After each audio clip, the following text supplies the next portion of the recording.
Welcome to the Excellence Foresight podcast. I'm Nancy Noemi, your host, and an organizational excellence and culture transformation professional, passionate about helping leaders turn change into a competitive advantage.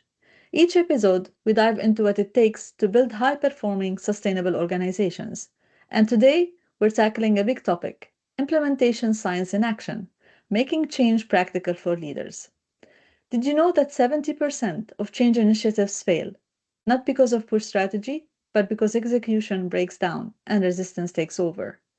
Organizations with strong change management practices are 6 times more likely to succeed. In this episode, we'll uncover how mastering execution transforms change from a risk into a growth engine, and how leaders can make change practical and sustainable. That's why I'm thrilled to have Julia Moore from the Center for Implementation with us. She focuses on making the science of change practical and accessible. Julia Moore brings experience supporting professionals in hospitals, schools, and public health organizations, shaping how programs are implemented. She has spent years turning research into practices that stick, including her involvement with Healthcare Excellence Canada's Extra program, which develops future leaders in health systems. Julia, welcome to the Excellence Foresight. Welcome. Thank you so much, Nancy, for having me. I'm super excited to be here. Great. So let's start. Now, your work focuses on making implementation science practical. Why do you think so many organizations struggle to translate theory into action? I think the reality is so often what happens is people in organizations get tasked with implementing new programs or new practices or new policies. But unfortunately, as you know, we're not actually trained in the science of how to effectively implement things. And so I think we're tasking people with doing these things that sometimes we think are small, right? Sometimes they say, oh, implement this new policy, get the people using this new program, when in fact, that's actually a harder thing to do than we expect. And those people don't necessarily have all of the skills and the competencies to effectively do that. And in my experience, they want so desperately to find ways to implement change more effectively. And people are struggling and looking for answers out there. Yeah, like you're focusing on the struggle that people go through and the lack of understanding what it takes really to make change successful. So, from your experience and your work in hospitals and public health organizations, what are the unique challenges that you've seen when trying to make science practical in these settings? And what do you do usually with working with hospitals and public sector organizations in the sphere?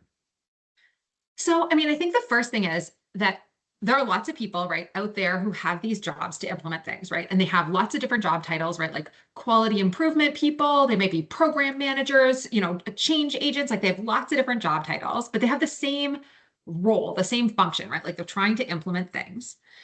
And oftentimes they draw on their experience and things that they read. And a bunch of those things are actually amazing, great things that are really, really helpful. And then as humans, we start relying on some things that we become super comfortable with. So the one I see most often is we love to train people and educate people as a way of making them change. We're like, if we just give people the information, if we just do a training, it's going to work. And we sort of jokingly call this at the Center for Implementation the train and pray approach to implementation, because it's kind of like, let's train people and pray that they change. But the research is really clear. Training is often necessary, but not sufficient, because people have a lot of barriers that aren't about knowledge and skills. And so we need to understand, what are the barriers? What are the barriers for individual people? And what are the barriers at the organization or even the system level that make it challenging to go and implement things? And so I think that we really try to support people to understand ways to capture and understand those barriers, so that ultimately they can pick strategies that directly address barriers to change. I think this is very, very important that you're talking about here, Julia. And I think understanding those barriers and having strategies to really tackle that is important. And I like the fact that you've mentioned the overlap a little bit between different roles and what we're trying to implement and do. So certain clarity definitely is required, and the work you're doing helps people get that. So let's dig into that. And if you can give us more insights into how do you help people really identify the required strategies? So, yeah, so I think that the way that we like to think about identifying strategies, and so we think of strategies as, okay, wait, let me step back. When people are going to implement a thing, we like to talk about the thing they're implementing as the thing. Like, so maybe it's a program, maybe it's a policy, maybe it's a practice, right? Like there's a thing that they are trying to implement, a new technology. We like to break down that thing into understanding who are all the people who are being asked to change. We call those the who's. And for each who, what are they being asked to do differently? And so we try to break down who are all the who's and what are they being asked to do differently. And sometimes there's a lot of things, and sometimes there's not a lot of things, but we often forget some of the who's and don't clearly define what we want them to do differently. Once we do that, and that ideally should be done in a co-created approach so that the people who are being asked to change are helping co-create and define what that looks like. Then we want to understand, okay, what are people's barriers and the facilitators actually addressing those who's and what's. And so we like to map those out to theories of change, and we like to use frameworks to say, hey, let's understand and break down why people may or may not be willing or able or motivated to change. And then we use behavior change theory to go and pick strategies that directly address those barriers. So, like simple examples, if memory is a problem, reminders are a great strategy to address that. But often memory is not the main barrier, right? We often have more emotional barriers or barriers because we're not confident this is going to work. We're not confident we can do it. We don't believe that there's going to be a benefit. It doesn't necessarily align with how we see the world. Or maybe there's like organizational level challenges, like it's not a priority, leadership isn't really supporting it, we don't have enough resources. And so then we go through a process of picking strategies that directly address those barriers. And so we actually have a tool called the Strategies tool that helps people go through that using behavior change theory developed by researchers in the UK. Like we didn't develop the theory, but it links together all those different pieces so that people can say, hey, what strategies might work for us in our context? Wow, this is amazing. So you're really giving people tips on how to really do that. This is really great. And in your work, Julia, have you seen any differences and impact of culture and systemic differences on the way the what you're doing is really being implemented, the way science is implemented in these projects? I mean, absolutely. So we work very internationally. And maybe let me clarify. So we work with people in two ways. So we have people we collaborate with and partner with on actual initiatives that they're scaling. And then we also engage with a lot of people through our online courses and our certificate program. So we have 5, soon to be 6 online courses, and we have a level 1 implementation support certificate. And so we have people from literally around the world who are learning to become implementation support specialists. And so we have to think about what is relevant. I live in Canada, but what is relevant in Canada? But we have people across North America. We have a lot of people coming from Africa, from South America, increasingly from Europe and Asia, lots of people down in Australia and New Zealand. So we need to find ways to think about this that are applicable across countries and across topic areas, because we work across human services. So like health, education, social services, justice. And so culture plays a huge role. And we believe everyone needs to be thinking about the context in which they're working. The context in terms of maybe the team or the unit or the department, the organization, and even the system. So maybe the province or the state or the district and the country, because all of those things impact implementation. And we see that over and over again. And again, I think there's systematic ways people can learn how to do that that set them up for success. Absolutely. And I think the focus on really understanding the systems is very important. And we've seen this and more in the frameworks we're working with for excellence. And also we teach this in different leadership programs, because it's very important, I think, to understand the context and look at things from a systematic point of view. And what you've explained is really moving from train and pray, right, to really starting to understand how execution works and what makes it successful. Now, and we know that execution is really goes through effective change leadership, Julia. So you often talk about competencies for effective change leadership. If you had to pick the top 3 competencies leaders need today, what would they be and why? That is a hard question, Nancy. So okay, when we talk about competencies, we talk about we have competencies that we think about for implementation support. And there's 10 super concrete competencies, right? Like things I've talked about, things like being able to assess barriers and facilitators, being able to plan for adaptations, plan for sustainability. So these super concrete topic areas. And then we have what we call functions. So we have these 5 functions. They are to understand, like to be able to deeply understand, for example, the context and the complexities of the context in which you're working, the people you're working with. We want people to be able to connect with others, because all implementation work is people work. It is relational work. We believe that people need to be able to inspire. And this is not about telling people what to do. We know that change today is not a top-down process. It is a process of engaging people and inspiring and motivating them. We believe in enabling, and so removing barriers and making it easier for people to do things. And an internal one, well, not always internal, but the idea of transform. How can we transform the way that we think about ourselves to understand how we are showing up in the work, and to transform the way our teams are showing up in the work? And so, interestingly, people love focusing on those very technical competencies, and those are undeniably important. But if you ask me what leaders need today, I would say it's these 5 kind of functions that we talk about, because I think that's leaders who are showing up with those things are the leaders who are making change happen. They are supporting change, they are supporting teams, and they are supporting sustainability in incredible ways. So that's where I would start. For the most important ones. And I totally agree with you. It's really about a mindset shift, and what you're talking about is really changing. The technical skills that will always be important, but definitely having that mindset shift, which is really critical, I think, for leaders. Success we see is more from leaders who have those 5 functions. And you've talked about connection. It's really critical these days, I think, to have that connection. And it's all about people finally, right? So yeah, I totally agree with you. I've seen a lot of failure that comes from organizations and teams and leaders not focusing on people as vectors for implementation. So thank you for that, Julia. Wait, can I say something about that, Nancy? Yes, absolutely. So it's super interesting. When I started, so I've been training people for 10 years in implementation science.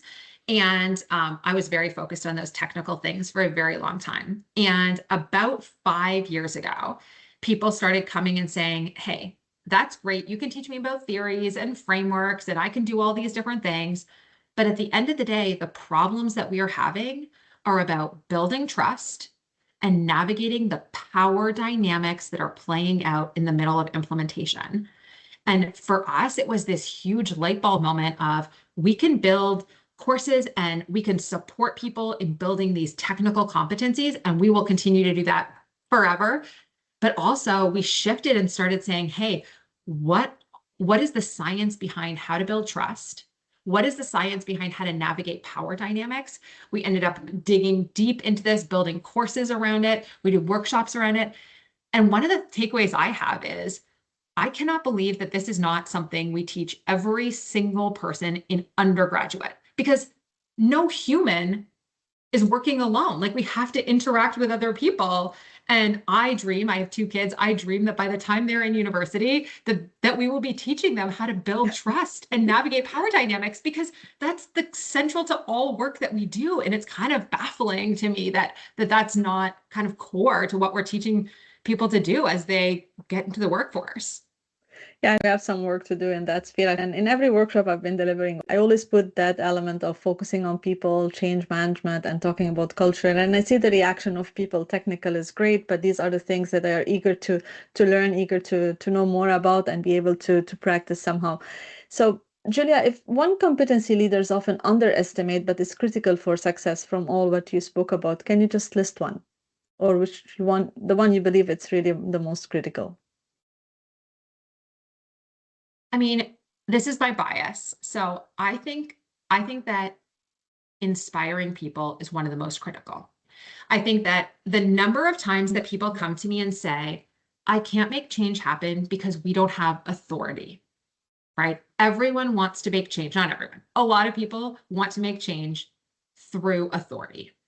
And I think that in the world today, there was maybe a time where that was possible. And in the world today, I don't think that that's possible almost anywhere. And so instead of seeing change as being, oh, I need authority over others to make change happen, I think that when we have a mindset shift to thinking about how can I influence and inspire people to want to show up differently, to want to do these things in different ways, I think it truly transforms the way that people show up to the work and the way that teams and those around us work together. And whenever people tell me that I don't have authority, like I can't make change happen, I tell them I never have authority. I have no authority in any implementation. Like I've worked on over 100 initiatives. I've never had authority, but it doesn't mean that we can't make change happen. We can't support people through that process. And so to me, I think that's where that's the one that I would go to first. But I will confess that that might vary by day based on who I've been talking to that week or that month, and what challenges they're facing. Yeah, I think it's one of I mean, it's the most critical. I think competency also is the Yeah. the hardest one really to develop, I think, because not everybody is an influencer or have that capacity. So I think there's a lot of work that could be done also in that one. Do you have any tips, maybe Julia, to share with our audience about how Mhm. to become more influencer in what they're doing or influencing others into walking the walk with them?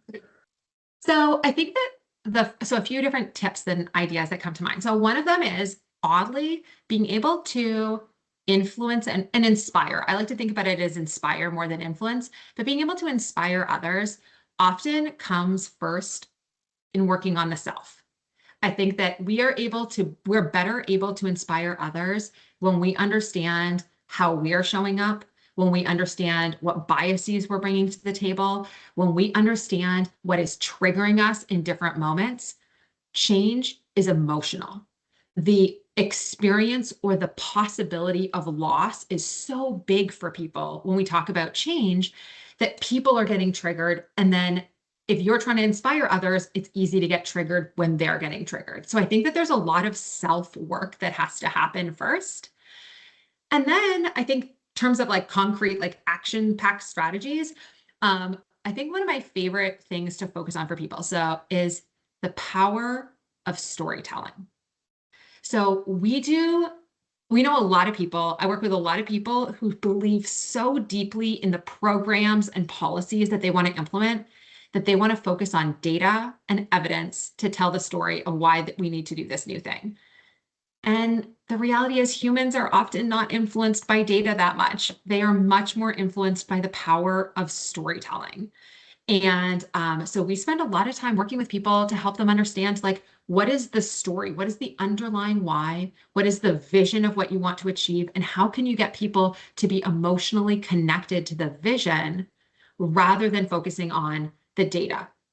It can be backed by data. You can use that in your stories, but that should not kind of be the starting place for a lot of this work. Yeah, and it's make me think like coming from a quality background, we always focus on facts and data, and we Yeah. share that as the first thing to share. And I know that it doesn't really work, and we see there's a lot of gaps between the teams when we talk about this, and being able to implement, I think, quality programs, just talking about data and talking about the why, but not in an inspirational way, doesn't really help. So thank you for highlighting this. And I think you have that great storytelling, which I could see from your answers. So I think there's a lot that our audience also can learn from you in that respect. So just Can I say, moving it. sorry, Yes, can I please. say something before you jump there, Nancy? The other thing I want to say is about quality improvement and implementation science, because I think that's a really big question I get a lot right now is, what's the difference between quality improvement, implementation science? How do they work together? And I always tell people quality improvement and implementation science came from different sources, right? Like they started from different places, but they have the exact same end goal. And we are finding increasingly that people are recognizing that they can be learning from the flip side. So if someone is first trained in implementation science, they realize, oh, there's all of these tools and resources from quality improvement that are amazing that can help them do their jobs better. And I would say we have a huge number of people who are trained in quality improvement who are saying these pieces are awesome and I'm really struggling in certain areas. And they're finding implementation science is helping them find answers to things like we talked about, barriers and facilitators to strategies, planning for adaptations, planning for sustainability, and thinking about scale up, which are not deeply embedded in quality improvement. And they're saying you can keep using all of your QI approaches, all your QI methods, and then infuse the pieces from implementation science that help. And we're just seeing incredible, incredible examples of people doing that literally around the world. And I think that's super cool. Yeah, I think this is really very important also, like looking at just not the tools and what are we taught to use, in fact, in doing our work is also looking at all of these other elements that could help us really do things differently and I think inspire. And when we talk about continuous improvement, definitely, I mean, inspiring the team to follow and to be able to take part of that journey is very important. I work with the Shingo model and also we focus a lot on behaviors. We focus a lot on bringing the teams together and putting a nice process in place to help them be part of it, but also it's really about them understanding the why in a nice way. But storytelling definitely and implementation science will help here. So I'll try to explore it myself also, Julia, in the future. So thank you for Amazing. that.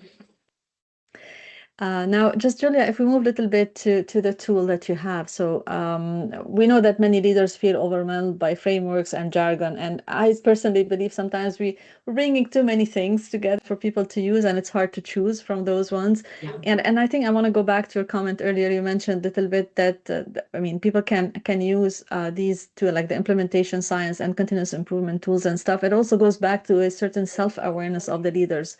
What do they need and what do they have and what are their competencies and how to develop further. So if we look at these frameworks and jargon, how, and we want to get away a little bit from using things which people maybe not able to connect to directly. So how do you simplify the complex science so it's actionable for busy executives and teams, and how do you make it really accessible for them?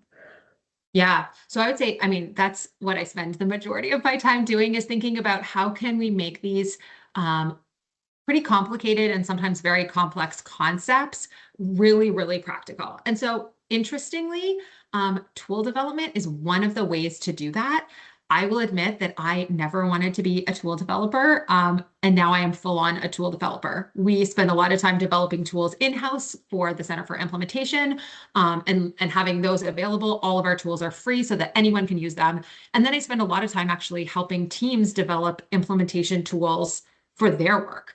And so I think that tools can help us kind of narrow in some of the complexity and some of the language to make people feel like they have concrete steps and people feel like they have concrete actions that they can take. And so let me give two examples. So we have this one tool called the Strategies tool, and it literally helps people go through the process of saying, okay, you have to have understood your barriers, mapped them to a framework, and then you can click on a button and say, these are the kinds of barriers I have. And a list of strategies pops up and it says, these are possible strategies that can address those kinds of barriers. Behind the scenes is like evidence and theory and all these things, but people don't need to know all of the details of that. And so we see teams all the time, community partners, people sitting down, pulling up this tool and collectively saying, that strategy sounds good. Oh, these ones don't seem relevant. Oh, that might work, but I don't know if it's great. And they can collectively do that using theory, sometimes without even realizing they're using theory. Ideally, someone at the table understands how the whole thing is working. I think that's the best case scenario, but everyone doesn't need to understand that. And I also want to flag, we have other types of tools. One of my new favorite tools that just came out this year is called Map to Adapt. And the Map to Adapt tool is a process model that helps people think through all of the steps and stages to plan for adaptations. So we know today that when you're implementing things, you will need to make adaptations and changes along the way, especially if you're implementing something that was pre-packaged, already exists, like a program or a policy. We need to make adaptations. This isn't an algorithm that tells you the answer. It's a process to ask questions with the team to say step by step, ooh, these are the questions we should be asking. What is that going to look like for us? How are we going to make decisions? We have these moments that ask people to pause and say, is it worth it to move forward with adapting this thing? Do you need a different thing? And so decision points are embedded inside of it. And so we're finding teams are loving that kind of tool because they have autonomy to drive the work, but the process exists and is laid out for them. And so I think that's one of the ways that can make this complex science more accessible to people. Wow, this sounds really amazing. And I like the fact that they can be autonomous in doing the work and also have a tool that supports them. I think this is really great way of providing the tools to people to work rather than just giving them some rigid things. And I like the fact that you mentioned the adaptation, because I mean, coming from a quality background, we like the fact that we can check and we can adjust things as we move forward to make sure that they remain fit for purpose. So Julia, your tool seems really amazing. And I encourage everyone later to connect with you for that. But if you would like now, as we come to the end of our episode, if you could give one piece of advice to leaders who want to lead change with confidence and impact, what would that be?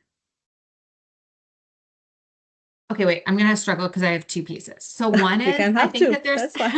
one That's is I think absolutely that fine. as we talked about, I think that there's a moment of like if people want to lead change, I think that there's a hold up the mirror, like how am I showing up? What can I do differently? Internal piece that when I think of the amazing leaders I've been working with over the past year, they are spending a lot of time on the self. And I think that great leaders today spend a lot of time improving themselves. And then I think this next piece they do is they are equipping the people on their teams with the skills, the competencies, and the resources to lead good work. Because today, anything that is owned by the people who are responsible for doing it, I think goes so much better, right? Top down is not happening in the same way. And so, how can we be equipping the people on those teams to actually have those skills, those competencies, the resources that they need to move the work forward and drive that work? And so, essentially, in fact, going back to the functions, that's enabling them to do what they need to do differently. So, I think that those are the two things that come to mind. Oh, the great advices for leaders first to focus on their own development and then focusing on the team. I think this really creates the right environment for everyone. So thank you very much, Julia, for your story. Thank you very much for sharing your valuable insights. Is there anything you would like to share before we wrap up this session? One last word. Last I would just like to say thank you, Nancy, for having me. This is amazing. I love, love, love the work that you're doing and love that you're connecting with people who are trying to create change across the system. I know for lots of people, implementation science is new. And so maybe I'll just put a plug. We have a free mini course. It takes about an hour, hour and a half. It is called Inspiring Change 2.0. And it's a great way to introduce implementation science to people in like tiny little bite-sized snippets if implementation science is brand new to them. So I just want to say, though, thank you so much, Nancy, for all of the amazing work that you do. Thank you. It was really a pleasure to be talking to you today. And first, when I saw implementation science, I have to admit it was a little bit kind of scary, like talking about science. But I think you're really making it very accessible, very easy to understand. And I think there's a lot of great stuff that people can learn from you and from the work you're doing. So thank you again, Julia. To our audience, remember, excellence isn't accidental, it's intentional. As we look ahead to 2026, here's to clarity in vision, excellence in execution, and leadership that drives meaningful change. Join us for our next episode as we kick off the new year with fresh perspectives. Happy New Year, everyone.